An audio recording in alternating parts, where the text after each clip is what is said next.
Pembacaan Alkitab kita pada hari ini diambil dari Injil Lukas pasal 24 ayat pertama sampai 12. Injil Lukas pasal 24 ayatnya yang pertama sampai 12.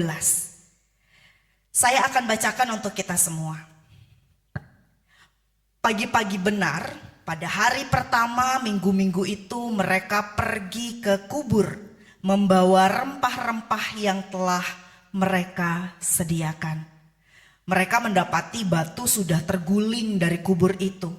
Dan setelah masuk, mereka tidak menemukan jenazah Tuhan Yesus. Sementara mereka termangu-mangu karena hal itu, tiba-tiba dua orang berdiri dekat mereka memakai pakaian yang berkilau-kilauan. Mereka sangat ketakutan dan menundukkan kepala. Lalu kedua orang itu berkata kepada mereka, "Mengapa kamu mencari dia yang hidup di antara orang mati? Ia tidak ada di sini, ia telah bangkit. Ingatlah apa yang dikatakannya kepada kamu ketika ia masih di Galilea, yaitu bahwa Anak Manusia harus diserahkan ke tangan orang-orang berdosa dan disalibkan dan bangkit pada hari yang ketiga." Teringatlah mereka akan perkataan Yesus itu. Setelah mereka kembali dari kubur, mereka menceritakan semuanya itu kepada ke-11 rasul dan kepada semua saudara yang lain. Perempuan-perempuan itu ialah Maria dari Magdala, Yohana, Maria ibu Yakobus, dan perempuan lain yang bersama mereka. Mereka yang memberitahukannya kepada rasul-rasul. Namun bagi mereka perkataan-perkataan itu seakan-akan omong kosong, dan mereka tidak percaya kepada perempuan-perempuan itu. Sungguh pun demikian, Petrus bangun lalu berlari ke kubur itu. Ketika ia menjenguk ke dalam, ia hanya melihat kain kafan saja. Lalu ia pergi dan bertanya dalam hatinya, apa yang kiranya telah terjadi. Sampai sedemikian pembacaan Alkitab kita pada hari ini. Selamat pagi teman-teman. Gimana kabarnya? Ada sukacita? Meskipun suaranya agak lemes sedikit ya, ada, tapi kiranya kuasa kebangkitan tetap bisa membakar semangat kita hari ini.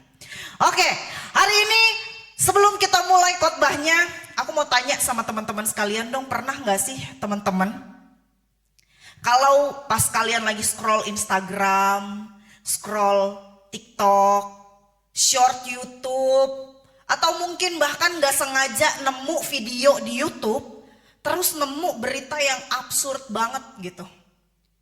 Kayak di judulnya tuh, aku menemukan seorang atau seonggok alien di depan rumahku. Misal, atau aku melihat UFO yang sedang terbang di langit rumahku misalnya. Dia masuk ke dalam rumah gitu ya, UFO-nya misal. Karena aliennya cuma sekecil ini gitu, misal. Atau ada seorang pria dikabarkan sudah dikubur selama 3 hari, sudah mati. Tapi kemudian dia bangkit lagi, bangun lagi. Kalau sekarang kita ngelihatnya mungkin kayak itu cuma clickbait doang gitu ya. Atau meskipun ada videonya, itu mah AI kali. Orang sekarang hiu aja bisa digabung jadi tubuh manusia, itu apa namanya? Apa guys? Apalah itu ya, halalala skidididi, tahu apa, lupa lah pokoknya. Ada lagi yang krokodilo, kokomelon, apalah itu orang lebih ya. Itu aja bisa gitu ya, apalagi ini UFO, alien, paling juga AI gitu ya. Swipe aja lah, males bacanya, lebay alay banget, nggak masuk akal. Tapi teman-teman sadar gak sih, hal yang gak masuk akal, hal yang buat orang ini aneh banget, tapi ternyata ini adalah inti iman kita. Dan inti iman kita justru ada di berita iman yang paling mind blowing yang pernah ada. Yesus, dengerin, Yesus yang udah mati di kayu salib. Semua orang menyaksikan kematian Yesus di kayu salib, benar-benar mati, dikubur selama 3 hari, dia bangkit dari kematian. Dan kita disuruh buat percaya. Ini percaya bukan karena kita adalah anak sekolah minggu yang rajin, yang selalu datang ke gereja, yang jadi aktivis di gereja lalu kita disuruh percaya, no. Tapi kita percaya karena kita yakin ini real. Bukan kayak krokodilo, kokomelon. Bukan dongeng. Kita benar-benar disuruh percaya Yesus itu bangkit. Dan sekarang kita disuruh mewartakan, menceritakan ke orang lain. Jujur, ada berapa banyak di antara kita yang mungkin masih bertanya-tanya. Terutama buat orang Kristen yang dari kecil gitu ya, disuruh ke gereja sama orang tuanya dari orok, dari oe-oe udah disuruh ke gereja. Berita kebangkitan Yesus ini tuh kayak berita lama banget, berita basi lah. Kita udah apal banget nih endingnya, kayak gimana. Mungkin kayak film Marvel, kita udah tonton 4 kali, 10 kali, 15 kali kita ulang-ulang gitu ya, sehingga kita ngerti, oh nanti si tokoh ini akan ngomong di detik keberapa, menit keberapa, ngomongnya ini. Berita kebangkitan Tuhan Yesus tuh mungkin buat kita yang udah Kristen dari lahir mirip-mirip kayak gitu. Tapi justru teman-teman, karena kita ngerasa udah tahu, udah biasa, tiap tahun udah ngalamin, kita jadi nggak lagi ngerasa wow dari berita ini. Kita kehilangan momen wow. Padahal kebangkitan Tuhan Yesus ini bukan berita yang manis untuk kita dengar doang, lalu kita simpen. Tapi ini adalah kabar kemenangan, kabar revolusi, dan ini panggilan juga sebetulnya buat kita. Nah, pagi ini kita mau lihat momen yang sangat mengubah segalanya. Kalau kita perhatikan bacaan kita pada hari ini, ada beberapa perempuan yang keluar dari kubur, lalu segala hal yang mereka tahu tentang kehidupan, tentang kematian, tentang Tuhan, itu berubah total dari otak mereka. Lalu kalau Yesus itu betul-betul bangkit, apa yang harus kita lakukan? Mari kita perhatikan hal yang pertama. 3 hari setelah Yesus disalib, kata Alkitab, sekelompok perempuan, di sini dikatakan Maria Magdalena, Yohana, Maria mamanya Yakobus, dan perempuan-perempuan yang lain datang ke kubur pagi-pagi banget, bawa rempah-rempah, niatnya mau merawat jenazah Yesus. Karena ini budaya mereka pada zaman dulu. Tapi apa yang terjadi guys? Kuburnya kosong. Batu besar yang mereka takutkan, siapa nih yang bakal buka, kita perempuan 3-3, gak bisa lah buka sebesar ini. Tiba-tiba udah bergeser. Kubur Yesus benar-benar udah kebuka. Lalu ketika mereka masuk, siapa yang mereka temu? Yesus? No, gak ada Yesus. Yang ada 2 malaikat ngejreng banget, bercahaya banget. Lalu mereka bilang begini, kenapa kamu cari dia yang hidup di antara orang mati? Dia gak ada di sini, dia sudah bangkit. Ini dahsyat banget. Kayak kita pergi ke rumah sakit, nyari pasien yang katanya udah kritis, tapi malah dikasih tahu, wah orangnya udah pulang tuh barusan, jalan kaki sendiri sambil nyanyi-nyanyi.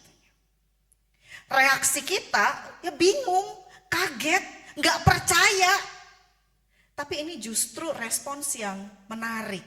Respons tokoh itu juga manusiawi sekali, sama seperti kita. Maka apa yang bisa kita pelajari? Hal yang pertama, perempuan-perempuan ini kaget, tapi mereka nggak buta. Mereka panik betul, tapi mereka juga dengar baik-baik apa pesan dari malaikat itu. Waktu malaikat Tuhan bilang Yesus bangkit, ingat dong apa yang dia sampaikan waktu dulu masih hidup di Galilea. Lalu kemudian mereka ngeh akan pesan itu. Otaknya klik, hatinya nyaut. Lalu mereka langsung berbalik, lapor kepada para murid. Dan ini penting. Kenapa? Karena yang pertama, mereka nggak paham 100% dulu untuk bisa percaya omongan para malaikat itu. Lalu yang kedua, mereka ingat apa yang Yesus katakan, ajarkan, dan mulai menyambungkan titik-titiknya. Dan ini adalah langkah awal dari iman, teman-teman. Kita nggak mesti ngerti semua dulu baru kita mau beriman. Cukup satu terang aja yang bikin kita berani untuk melangkah. Lalu yang kedua, kalau kita perhatikan, di sini para cowok-cowok, ya, murid-murid Yesus yang cowok, ini nggak langsung percaya kok. Di ayat 11 kalau kita lihat, perkataan-perkataan itu seolah-olah omong kosong, nonsens buat mereka, para murid yang cowok-cowok. Mereka nggak percaya sama perempuan-perempuan ini.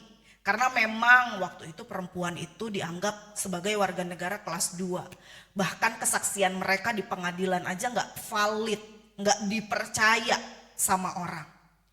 Tapi intinya para murid ini skeptis. Dan jujur aja, berapa banyak sih di antara kita yang masih seperti itu? Meskipun udah Kristen dari lahir. Berapa banyak sih yang udah dengar cerita kebangkitan Yesus, terus mikir, alah kebangkitan Yesus mah lebay, cuma mitos doang. Tapi teman-teman, apa yang harus kita perhatikan, iman itu gak selalu instan. Kadang kita harus bergumul dulu. Dan Tuhan juga gak anti sebetulnya sama keraguan. Tuhan sabar nunggu kita pelan-pelan, selangkah demi selangkah. Tapi hal yang ketiga kalau kita lihat, tokoh yang satu lagi, namanya Petrus. Di ayat yang ke-12, Petrus ini curious and take an action. Petrus ini beda dari yang lain. Dia dengar cerita itu, lalu dia langsung buru-buru lari ke kubur. Dia ngintip ke dalam, dia lihat, ternyata beneran Yesus gak ada. Yang dia lihat cuma ada kain kafan yang ada di atas kuburnya Yesus. Dan dia juga pergi dan heran bertanya di dalam hatinya apa yang sedang terjadi. Nah ini teman-teman, Petrus ini meskipun dia belum percaya sepenuhnya dengan berita kebangkitan, tapi dia gak diem aja. Dia gak nunggu, entarlah, nanti juga Tuhan datanglah. No, dia gak begitu. Dia cari tahu, dia bergerak. Dan seringkali iman itu muncul bukan dari jawaban yang langsung jelas, langsung ngerti, langsung terang, no. Tapi dari kebenaran kita untuk cari tahu dan keberanian kita untuk melihat dengan mata iman. Ibaratnya kayak gue gak ngerti ini sepenuhnya ini maksudnya apa sih. Tapi gue gak mau duduk diem dan cuek. Gue mau cari tahu. Jadi saat ini teman-teman ada di posisi yang mana? Mungkin kita kayak perempuan-perempuan itu. Sempat takut, sempat bingung, tapi kemudian mulai ingat dan mulai mengkonekkan kembali janji-janji Tuhan dalam hidup kita. Mungkin juga ada dari kita yang kayak murid-murid cowok tadi. Skeptis, ngerasa itu semua terlalu lebay lah untuk dimasukkan ke akal logika kita. Tapi mungkin ada dari kita yang penasaran, yang belum yakin 100%, tapi kita bergerak, kita tanya, kita cari tahu, kita belajar. Dan semua itu valid teman-teman. Tuhan tetap sambut kita dimanapun posisi kita. Kebangkitan Tuhan Yesus Kristus itu bukan untuk orang yang imannya udah sempurna, imannya udah 100% kuat, no. Tapi buat setiap kita yang bersedia membuka mata dan hati kita, meskipun kita masih penuh dengan tanda tanya. Lalu hal yang kedua yang kita bisa pelajari, Yesus sudah bangkit, maka mari kita mewartakan kebangkitan itu. Pertanyaannya sekarang, apakah kita cukup cuma tahu soal kebangkitan itu? Enggak. Kalau kita percaya Yesus sudah bangkit, maka kita gak bisa diam. Wartakan kebangkitan itu. Tapi sebelum kita panik, mikir, kalau gue mesti mewartakan berarti gue mesti khotbah begitu ya. Masuk sekolah tinggi teologi, Saat Malang, UKDW, STT Jakarta. Atau jadi yang bikin akun TikTok rohani. Atau jadi YouTubers kayak Denny Sumargo misalnya. Kita bikin podcast kekristenan, ya kalau teman-teman mau ya gak apa-apa dengan sukacita. Tapi kalau teman-teman masih khawatir soal itu, tenang. Kita gak perlu panggung yang besar untuk mewartakan Yesus. Kadang yang ngena itu tuh bukan khotbah 20-30 menit. Coba teman-teman saya tanya, ada yang ingat omongan saya 5 menit yang lalu? Secara jelas kata-katanya. Ada? 5 menit yang lalu aja mungkin kita di awan-awan gitu ya. Jadi cuma dengar kebangkitan Tuhan Yesus Kristus, Paskah, amin. Apalagi khotbah-khotbah yang minggu lalu, 2 minggu lalu, setahun yang lalu. Halah, mungkin itu udah ada di luar kepala kita begitu ya.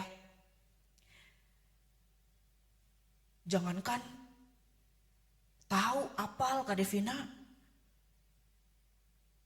Ini Kak Devina ngomong apa aja aku gak ngerti sama sekali, masa gitu ya.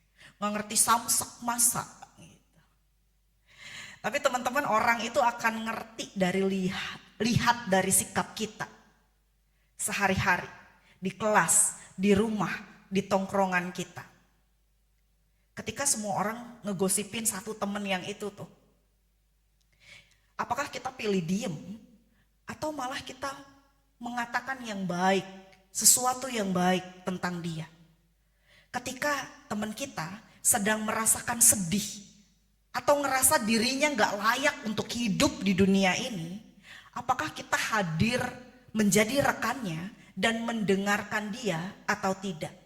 Ketika kita gagal, ketika cita-cita kita harusnya ini tapi Tuhan menunjuk kita ke arah yang lain, apakah kita tetap berdiri teguh, pura-pura kuat, ataukah kita jujur tapi kita juga tetap bisa berharap?